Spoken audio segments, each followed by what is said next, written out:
And last date जो fees है वो रिफंड हो गई है। It's too difficult to handle मुझे एडमिट कार्ड नहीं मिलेगा तो मुझे नहीं समझ आ रहा, नहीं होगा तेरा पेपर आज।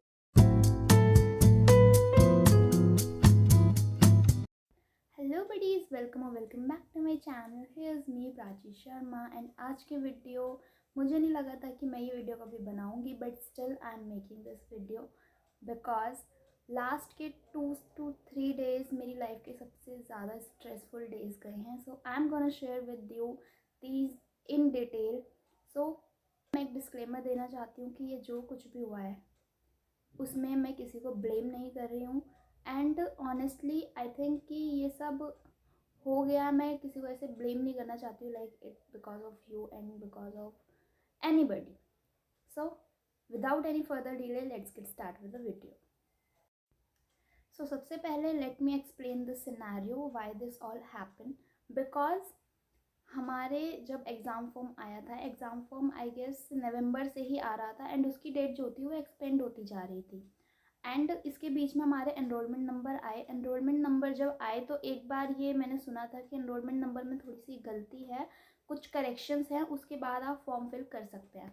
But what was happen that मेरा जो मोबाइल था जिसमें मेरी ईमेल आईडी एंड मेरा नंबर था वो दोनों ही मतलब मेरे फ़ोन में थे एंड मेरा फ़ोन बिगड़ गया था बहुत ही ज़्यादा बुरी तरीके से कि वो ऑन भी नहीं हो रहा था, उसका मतलब कोई भी एक्सेस नहीं था किसी भी चीज़ का, इसलिए ही चैनल पर भी वीडियोस नहीं आ पा रही थी like for a week completely I guess.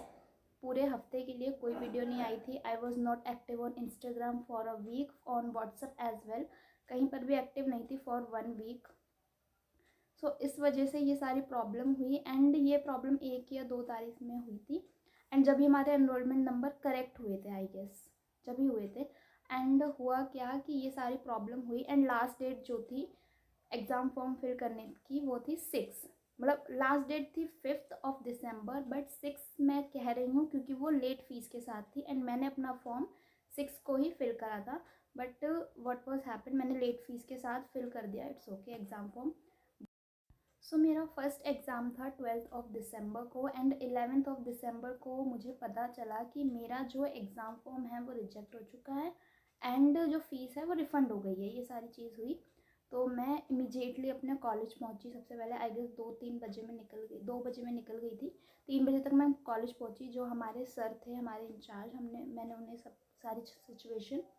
मैंने उन्हें सारी की सारी सिचुएशन एक्सप्लेन करी कि ऐसे ऐसे मैंने एग्ज़ाम फॉर्म भरा था, इस वजह से मैंने ऐसे भरा था एंड ये सारी प्रॉब्लम हो चुकी है। सो हम यहाँ पे किसी भी प्रोफेसर का, किसी भी पर्सन का नाम नहीं लेंगे। So let suppose in charge sir A, okay A. So मैंने उनको सारी चीज़ें एक्सप्लेन करी कि दैट वाज द थिंग, इस वजह से मेरा एग्ज़ाम फॉर्म नहीं आया, मेरा एडमिट कार्ड भी नहीं आया है, ये बात है, और कल मेरा एग्ज़ाम है। मैंने उनको सारी बातें बताई। देन ही टोल्ड मी कि आप यूनिवर्सिटी ऑफ दिल्ली जाओ एंड वहाँ पे जाके अपना पूरा ये प्रॉब्लम बताओ एंड जो भी वो कहते हैं फिर मुझे बताना। I was like okay. And 11th का मेरा द लेवल ऑफ स्ट्रेस, मैं तुम्हें एक रिकॉर्डिंग सुनाती हूँ, उसमें देखना। Let me play this. भाई लाइफ में फर्स्ट टाइम ऐसा लग रहा है कि it's too difficult to handle, समझ नहीं आ रहा। वो तो सर ने रोल नंबर दे दिया तो कल एडमिशन पेपर हो जाएगा, बट उन्होंने कहा है बीच में टाइम है तो जाके देख लेना, वो वहाँ से जनरेट करके देख। एंड जो सर ए हैं, इंचार्ज हैं, उन्होंने मुझसे कहा था कि उन्होंने मुझे इंश्योर किया था कि आपका एग्ज़ाम तो हो जाएगा, भले ही चाहे वो एडमिट कार्ड के साथ हो चाहे वो अंडरटेकिंग पे हो, बट आपका एग्ज़ाम तो पक्का हो जाएगा। सो मैंने सोचा था कि मैं पहले पढ़ाई कर लेती हूँ क्योंकि जैसे जैसे एग्ज़ाम का टाइम पास आता रहेगा और अगर मुझे एडमिट कार्ड नहीं मिलेगा तो मेरा स्ट्रेस बढ़ेगा, उसमें मैं कुछ भी नहीं पढ़ पाऊँगी। तो इसलिए I decided to sleep at 12, मतलब 12 बजे मैं अपना थोड़ा बहुत पढ़ के सो गई थी and I walk up 3:15, literally 3:15 3:20 के बीच में मैं जग गई थी। मैंने सुबह इस टाइम पे जग के और फिर 8 बजे तक पढ़ाई करी। उसके बाद I got ready for the university, मुझे यूनिवर्सिटी जाना था, अपनी सारी प्रॉब्लम उन्हें एक्सप्लेन करनी थी कि ये हुआ है। देन 8 बजे मैं निकली हूँ एंड 9 बजे तक, 9 साढ़े 9 बजे तक मैं यूनिवर्सिटी पहुँच गई थी। मैंने उन्हें बताया कि ये सारी प्रॉब्लम है। देन दे सेड कि आप एक काम करो, एप्लीकेशन लिख के अपने जो आपका कॉलेज है प्रिंसिपल से मतलब साइन वाइन करवा के ले आओ। एंड मैंने ये सारी चीज़ें सर को बताई, क्योंकि मैं वापस कॉलेज चली गई थी। मैंने ये सारी चीज़ें बताई सर को कि सर ऐसे ऐसी बात है। सर ने कहा ठीक है कोई बात नहीं। देन मैंने एप्लीकेशन लिखी, उस पर सर ने बहुत जल्दी जल्दी, I really appreciate this thing कि उन्होंने इतनी जल्दी साइन भी करवा दिए, स्टैम्प भी लगवा दी कॉलेज की। एंड मैं चली यूनिवर्सिटी ऑफ दिल्ली चली गई। एंड ये जो डिस्टेंस है ये 15 से 20 मिनट का डिस्टेंस। एंड अगर हम डिस्टेंस की बात करें तो हंसराज कॉलेज से दिल्ली यूनिवर्सिटी का डिस्टेंस 10 से 15 मिनट की दूरी पे है। तो मैं वहाँ से गई जल्दी से यूनिवर्सिटी में कि एप्लीकेशन दे सकूँ, मैं अपनी उन्हें बता सकूँ कि ये प्रॉब्लम है, प्लीज़ इसको सॉल्व कर दो। बट दे सेड कि हमें कॉलेज का स्टाफ चाहिए, हम बच्चों को अलाउ नहीं करेंगे, हम चाहते हैं कि आपका कॉलेज का स्टाफ आए, वो आके खुद फॉर्म फिल करे आपका और फिर सारा प्रोसेस हो। एंड आई वॉज लाइक भाई कॉलेज का स्टाफ क्यों आएगा, मुझे तो यही लगा था क्यों आएगा। बट बहुत ज़्यादा फॉर्चुनेटली मैं ये चीज़ बोलती हूँ कि जब मैं एप्लीकेशन लेके जा रही थी सर ने मुझे अपना नंबर दे दिया था कि जो भी वहाँ पे हो तो मुझे बता देना, जो भी वहाँ पे कहते हैं। तो मैंने सर को कॉल किया कि वो ऐसे ऐसे कह रहे हैं कि कॉलेज का स्टाफ आएगा तभी वो एंट्री देंगे, एग्ज़ाम फॉर्म फिल करने देंगे। मैंने ये चीज़ बताई सर को। देन सर ने भेजे एक और सर, जो सर भी हैं ओके सेकेंड वाले। देन आई वेटेड देयर, मतलब मैंने बहुत देर तक वेट किया सर का। वो आए कुछ 40-45 मिनट्स बाद आए थे, क्योंकि एक और स्टूडेंट थी जिसको सेम प्रॉब्लम थी बट उसने एग्ज़ाम फॉर्म ही फिल नहीं किया था, तो वही दिक्कत थी सेम। वो भी आई फिर उनके साथ। एंड जब सर ने अपना आईडी वगैरह दिखाया कि स्टाफ है कॉलेज का, तो हमें अंदर जाने दिया।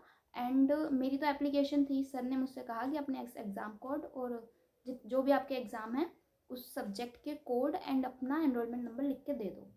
And we were doing the process, we just started with the process. And sir ने सारा किया। लेजिट भाई हम इतनी देर से ट्राई कर रहे हैं, जैसे तैसे जाके तो पेमेंट तक आए हैं कि पेमेंट का ऑप्शन आए। 3 बार पेमेंट रिजेक्ट हो चुकी है। एंड आई वॉज थिंकिंग कि भाई अब तो नहीं मिलेगा एडमिट कार्ड। बट वो भी फिर हुआ, फोर्थ जब हमने अटेम्प्ट किया तो उसमें वो हो गया। दिस वॉज नाइस कि उसके बाद वो हो गया। बट जब बात आती है कि एडमिट कार्ड आ चुका है, स्क्रीन पे दिख रहा है, जब ऐसे मतलब वो कर रहे हैं, अपडेट कर रहे हैं कि एडमिट कार्ड आएगा, अब आएगा आएगा, सर्वर डाउन, नेटवर्क उड़ गए भाई, लिटरली नेटवर्क उड़ गए। And I was like what the hell, भाई क्या हो रहा है ये सब। एंड अगर मैं टाइम की बात करूँ तो इट वॉज अबाउट 1:45 हो चुके थे जब तक। एंड जब भी जो हमारे इंचार्ज थे सर का कॉल आया कि बेटा आपका एग्ज़ाम है, आप एग्ज़ाम देने आ जाओ, है ना। उन्होंने सर को कॉल किया था और सर ने मुझसे कहा था कि आप जाओ एग्ज़ाम दे दो अपना, यहाँ से एडमिट कार्ड आएगा तो पता चल जाएगा आपको। And I was like okay. मैं कॉलेज चली गई एग्ज़ाम देने के लिए। एंड मैं गई विंडो पे। एंड फटाफट कॉलेज में आके मैं चली गई विंडो पे सर के पास कि सर अब क्या करना है। तो सर ने मुझसे कहा कि आप लाइब्रेरी में जाओ, अपना एडमिट कार्ड कलेक्ट करो एंड जाके एग्ज़ाम दो। तो सबसे पहले मैंने अपना बैग सबमिट करवाया, उसके बाद मैं लाइब्रेरी में गई। एंड मुझे नहीं पता था कि जिन सर से मुझे एडमिट कार्ड कलेक्ट करना है वो वहाँ पर हैं या नहीं। So there was a guy who was standing there. मैंने उनसे पूछा कि क्या, उन सर का नाम लेके, कि क्या वो सर यहाँ पर हैं। तो वो कहते हैं कि हाँ लाइब्रेरी में अंदर हैं बट बहुत ज़्यादा गुस्से में हैं। एंड आई वॉज लाइक भाई गुस्सा मुझे पे ना निकल जाए उनका सारा। सो मैंने जैसे ही गेट खोला, पीछे पीछे वो जो लड़का था वो भी अंदर आया। एंड सर एकदम से शाउट करके उसके पे बोलते हैं, बेटा तुझे नहीं समझ आ रहा, नहीं होगा तेरा पेपर आज। अब मुझे नहीं पता उसकी क्या प्रॉब्लम थी। बट जब सर ने मुझसे पूछा अपना नाम बताओ, मैंने उन्हें बताया सर प्राची शर्मा, तो वो कहते हैं हाँ तेरा पेपर ज़रूर होगा। क्योंकि भाई मैं सुबह 9 बजे से लगी हुई हूँ, कभी इस विंडो पे कभी उस विंडो पे, जैसे तैसे मैंने एक ही दिन के अंदर अपना एडमिट कार्ड लिया है। मेरे एडमिट कार्ड पे लेजिट टाइमिंग है 1:49 PM, लाइक लिटरली। एंड 2:30 मेरा पेपर स्टार्ट होना है। एंड वहाँ से मैंने एडमिट कार्ड कलेक्ट किया, फिर अपडेटेड शीट में मेरा रूम में नंबर आया and I gave the exam. भाई इतने स्ट्रेस में मुझे नहीं पता, मैंने जितना मुझसे हुआ मैंने अपना बेस्ट दिया उस एग्ज़ाम में कि यार मैं जो सुबह पढ़ लूँगी ठीक है, क्योंकि मुझे पता है जिससे टाइम पास आएगा मेरा स्ट्रेस बढ़ता जाएगा, तो जब तो मैं बिल्कुल। So that was the whole story of my first university exam. भाई मैंने बिल्कुल भी एक्सपेक्ट नहीं किया था कि ऐसा भी कुछ हो सकता है, कि एग्ज़ाम फॉर्म सारी चीज़ें जो भी हुई, but literally it was really stressed moment for me. And okay, मतलब मुझे लगता है कि टेंशन थी, बहुत ज़्यादा टेंशन थी, बट कहते हैं ना, मैंने एक बार कहीं पे सुना था कि हर चीज़ ना नई होती है, कोई भी चीज़ मुश्किल नहीं होती, हर चीज़ नई होती है। लाइक मैं पहले सेमेस्टर एग्ज़ाम से भी डरी थी यार, कैसे पेपर देंगे यार, इतने इतने मार्क्स के क्वेश्चन कैसे लिखेंगे। मार्क्स छोड़ो, क्वेश्चन छोड़ो, प्रिपरेशन छोड़ो, यहाँ तो एडमिट कार्ड ही नहीं था, उसकी ही अलग टेंशन थी। सो that was all about this video. And मैं नहीं चाहती ऐसा किसी के साथ हो, तो मैं नहीं ये कहूँगी कि आप इससे रिलेट करो, ठीक है। बट एक चीज़ तो मिल गई कि भाई जैसे तैसे करके अपना एग्ज़ाम फॉर्म टाइम से पहले ही भर दो, ठीक है ना। फर्स्ट सेमेस्टर में हुआ, मेरा तो ऐसे दिल बैठा जा रहा था कि पेपर होगा नहीं होगा, अगर अंडरटेकिंग पे होगा तो क्या चेक होगा या नहीं होगा, पता नहीं उसका मुझे। But okay, it all happened, and that was it about the video. And if you like the video then please subscribe the channel and hit the, and I was expecting कि मैं बनाऊंगी first exam vlog of my college, of my university, Delhi university first exam. ऐसा तो कुछ भी नहीं हो पाया, इतने स्ट्रेस में मैं कहाँ ही शूट करती। हाँ, बट वीडियो तो नहीं, लेकिन एक फ़िल्म ज़रूर बन गई जो मुझे हमेशा याद रहेगी, मतलब वो स्ट्रेस मुझे लाइफ टाइम याद रहेगा। बट अभी तो स्टार्टिंग है, लेट्स सी आगे और क्या क्या स्टोरीज बनती हैं। फर्स्ट सेमेस्टर की मुझे लगता है ये तो बहुत ही ज़्यादा अच्छा लाइफ लेसन मिल चुका है, and stress management as well. So that was about this video. If you like the video then please hit the like button and share this video with your loved ones.